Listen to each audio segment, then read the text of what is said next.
Welcome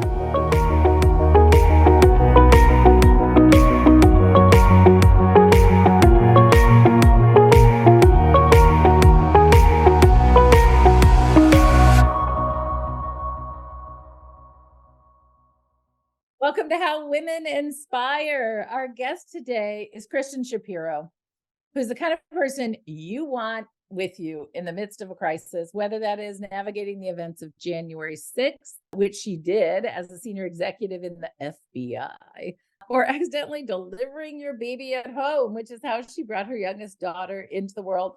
It turns out that makes her only 1% of American parents. Scares the bejesus out of me, gotta tell you, Kristyn. And likely the only FBI senior executive to have had that experience. I believe that for sure. As you can imagine, Kristyn excels at bringing organizations from chaos to organization because of those experiences. Kristyn also thrives in environments where she can bring her outsider view to rethink how things have always been done.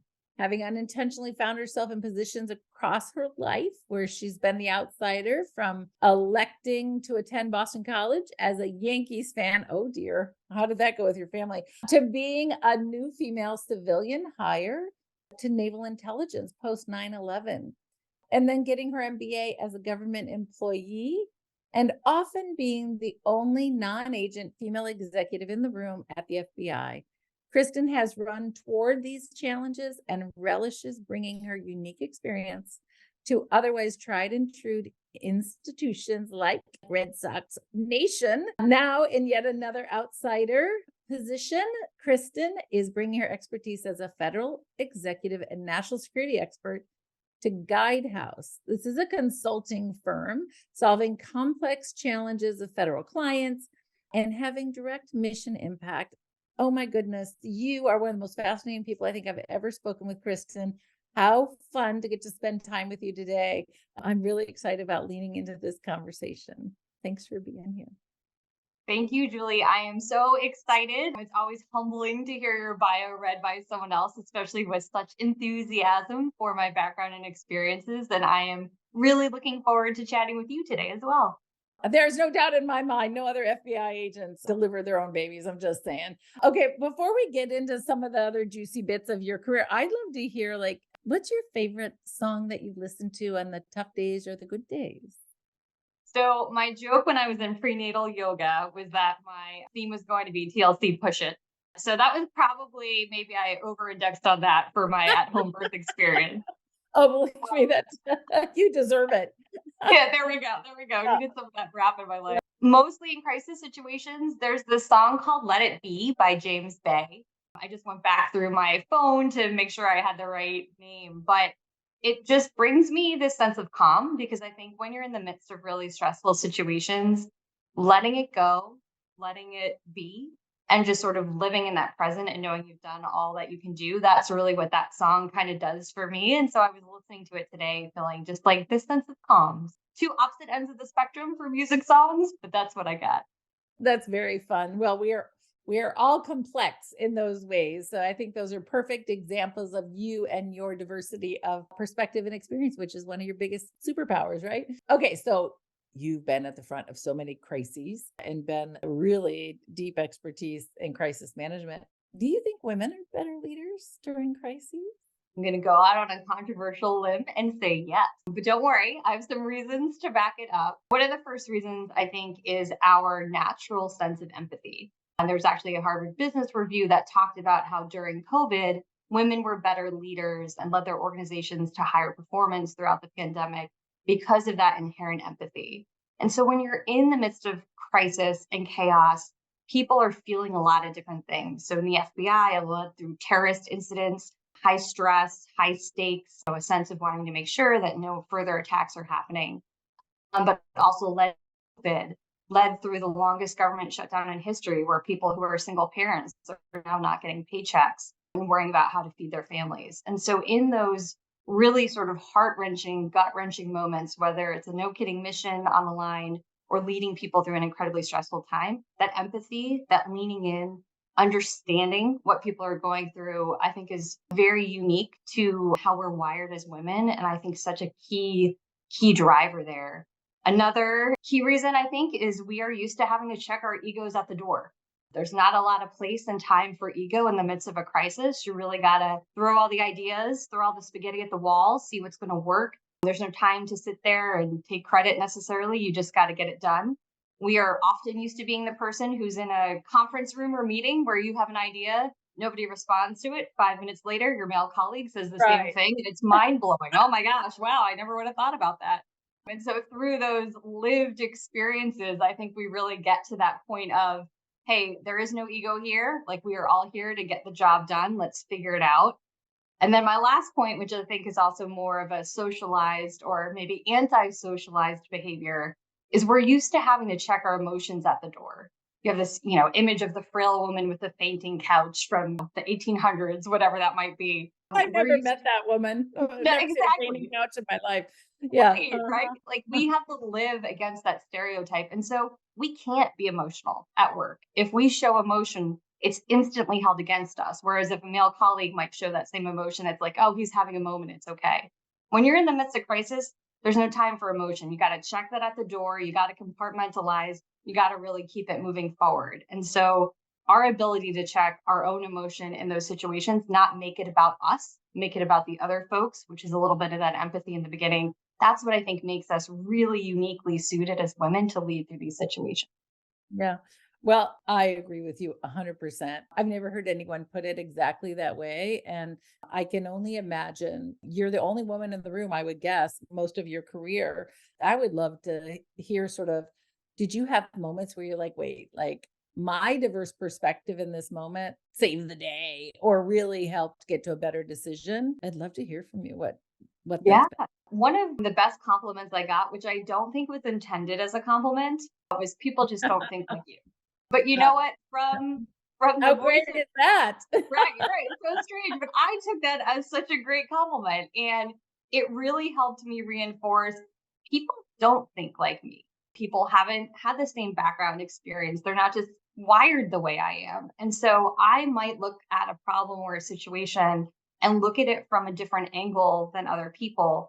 And I'm thinking, well, everyone else in the room surely is approaching it from this perspective. And I found time and time again across my career, people weren't thinking about that, whether it was the downstream effects of a decision we might be making on the people who would be impacted by it, whether bringing that NBA perspective into a law enforcement organization and really looking at things through the lens of money and finding out even on the operational side, hey, once you start going through the budget line that everyone skipped over because who cares about that? That's for the, nerds. That's where you might be able to find some interesting details about what we're doing that might be overlooked. And so I have often found myself thinking about things differently and really needing to make sure that I take the time to share what I'm thinking and why. And so, not just sort of sit there, assume the room gets it, but really have that conversation, explain what I'm thinking, why I'm thinking about it. And I've been fortunate to have a lot of people receptive to that and sort of you're known to be different, whether one just by sitting in the room and standing out as maybe one of the Right. few women, Right. or two by reputation and knowing you're from a non-traditional background wherever you go, people might give you a little bit more of an ear because they know you might be coming from a new perspective. So you really sort of you have a calm inside yourself because you kind of know that's where it's coming from and other people know that about you. I could imagine like having stress walking into those situations, knowing I'm going to be sort of the divergent voice. But we know groupthink is super dangerous. And if you're talking about, I mean, some of the situations you've been in, thank God you had a diverse voice.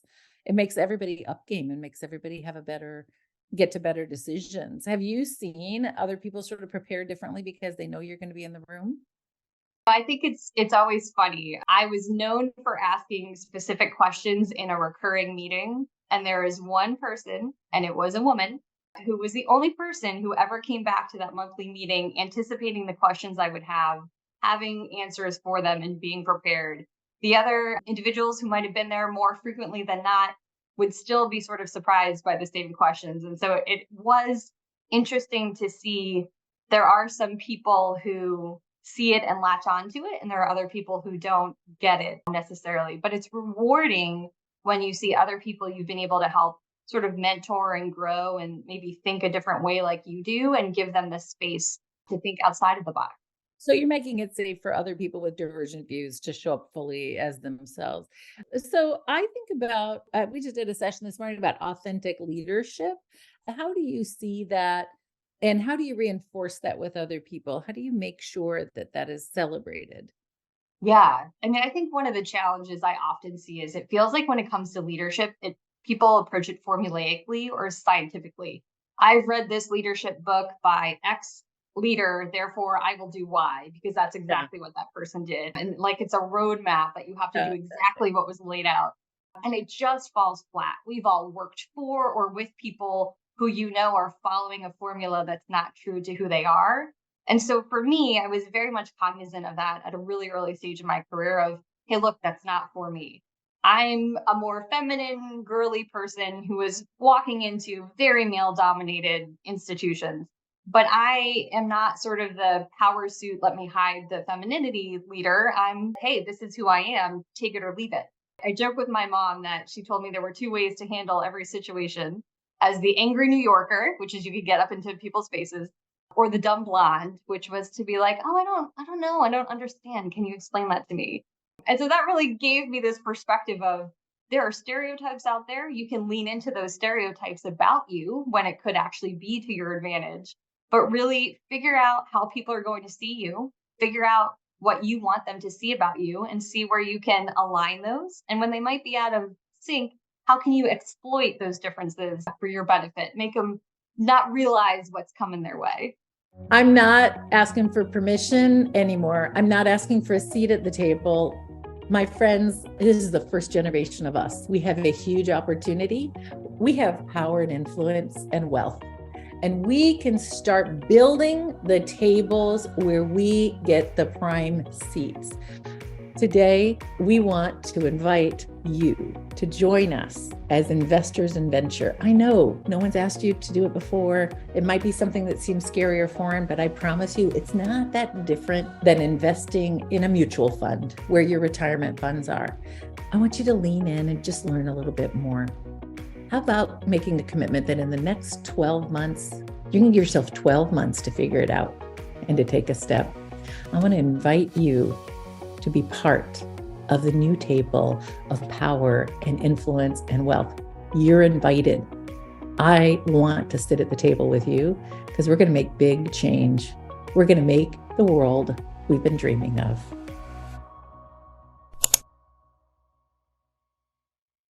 All right. Well, anybody, I'm sorry, but I'm not buying it. Anyone who's ever met you, there's no dumb blonde, any energy coming off of you like at the FBI. But all right.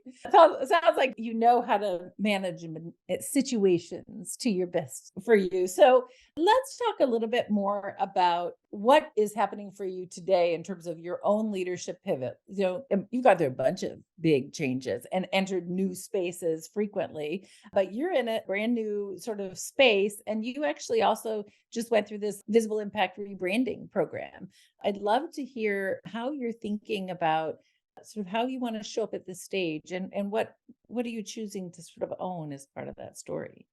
Yeah. I mean, so the personal branding journey was and remains a journey that I'm on. But as I transitioned out of federal service, and really to your point, as I've made a lot of those other transitions, it's sort of instant imposter syndrome, right? Like I knew how to do this thing, I navigated this thing, I crushed this thing.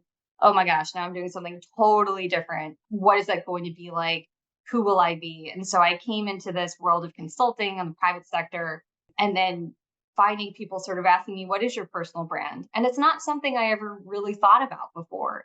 Amazing opportunities to provide thought leadership, but really leaning into the idea of I am an expert in X.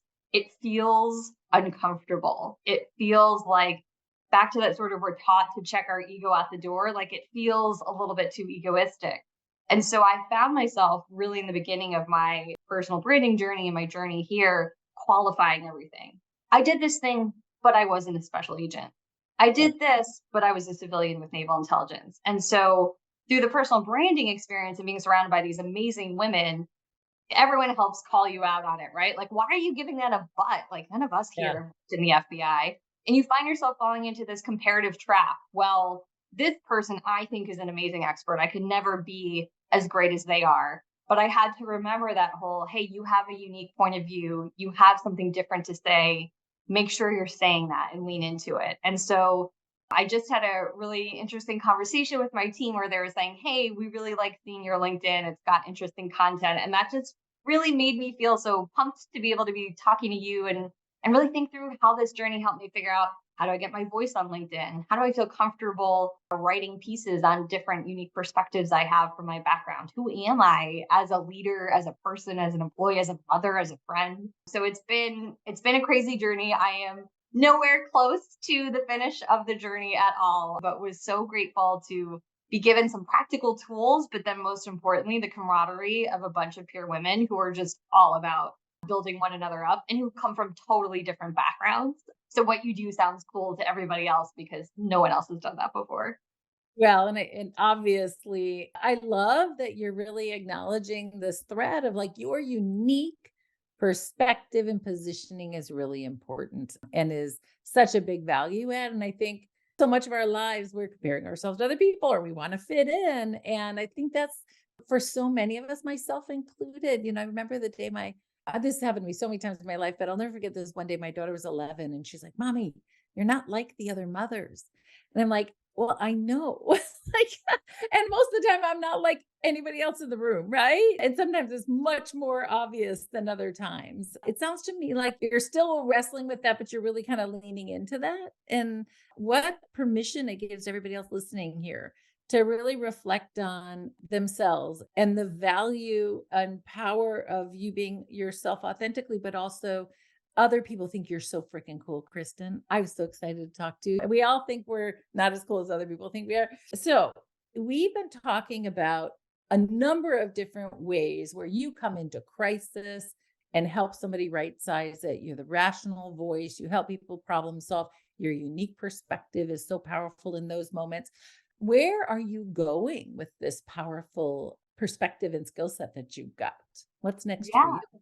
I mean, it's a great question. What's next for me is still learning and growing in this space, right? I have been given this really tremendous opportunity working with Guidehouse and as a consultant to really continue to help mission based organizations, really help those who might be in crisis situation, even beyond your traditional government agencies. Think through communication. I think that's also really important during crises as well. And so, my goal is, how do I take that breadth of experience I have from leading during those crises in the FBI, take those out across other mission based organizations, whether in the public sector, whether NGOs, smaller groups? And then how do I also think through crisis as a broader concept beyond the traditional way I've been thinking about it in terms of federal agencies, terrorist crisis? And I really have my group of peers from our personal branding group to say, hey, listen, crisis is experienced by everyone. Like, it's not just Yeah. owned by the federal government. So if you think that's something you thrive in and enjoy, then yeah, think more broadly. So I would love to be able to take some of that calm, rational sort of, here's the tools, here's how you train, here's how you exercise, here's how you communicate, and spread that across the board because we should all be able to manage in a crisis without breaking down.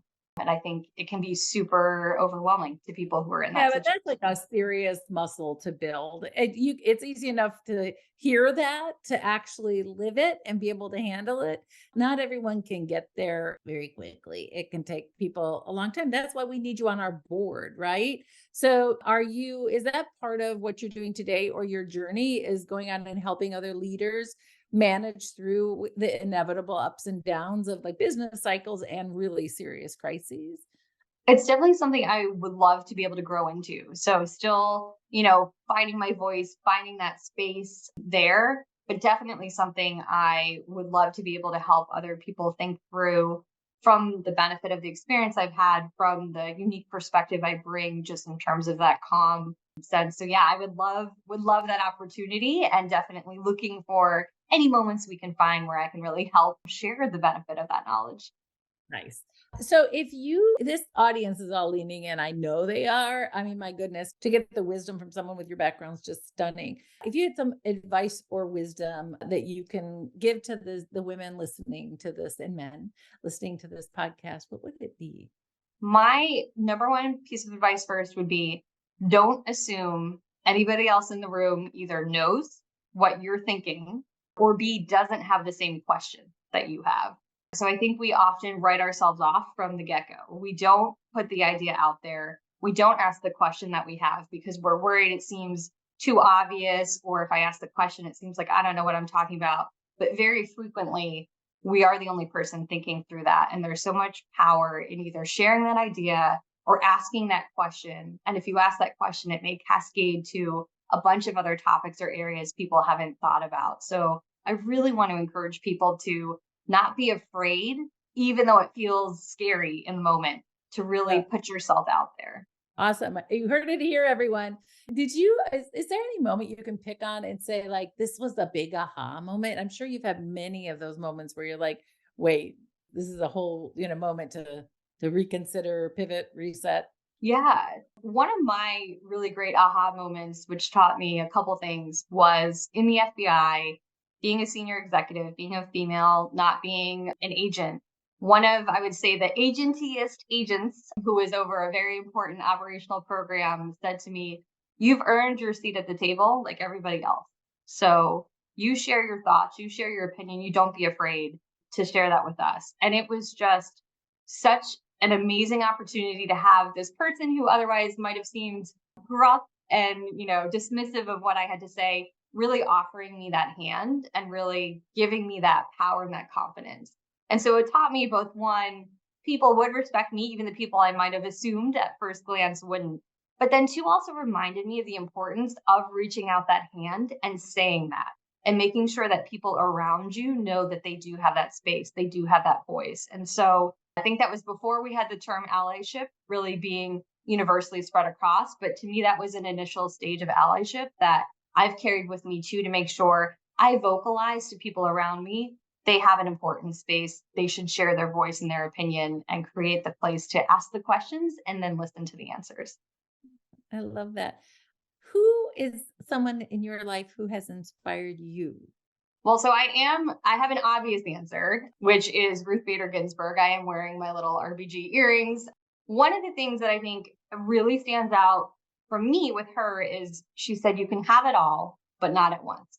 Yeah. And that is incredibly important, I think, for all of us to keep in mind and keep ourselves in check that you can have it all, but it doesn't mean it's going to happen at once. And I've had some amazing mentors across my career who have really helped show me what that looks like, the concept of balance. I'm stealing some others' thunder, but there is no such thing as balance. No Yeah. one can ever be perfectly 100%. balanced. Yeah. So Yeah.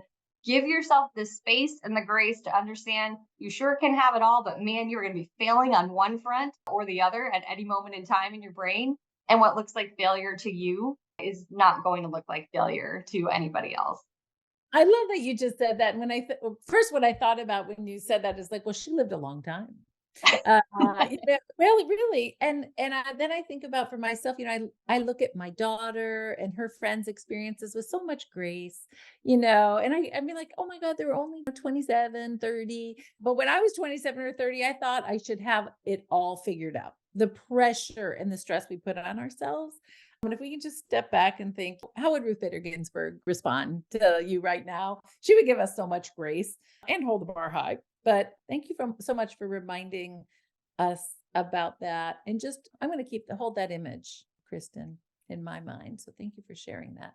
I am really bummed because we're almost out of time. But if other people, want more Kristyn, how can they find you? LinkedIn? Yes. LinkedIn's getting good. Yeah, LinkedIn. So, again, having come from a background in national security, I was very reluctant for social media. So, still Yeah. enough. But yes, LinkedIn is a great first place to find me. I'm Kristyn Shapiro on LinkedIn. So please do find me. I would love to hear your thoughts on what we talked about today, any experiences folks may have, any questions they have. And certainly, if anyone is in a crisis based situation, definitely more than happy to really help you think through what's going on and how we could take a calm, measured approach to what's Oh my happening. goodness. Well, I honestly like talking to you. I'm like, okay, the next time I like in one of those moments and I got to get through the weeds of discernment and go fast, you are clearly the one to have by my side or anyone's side in those moments. Thank you so much for being with us today.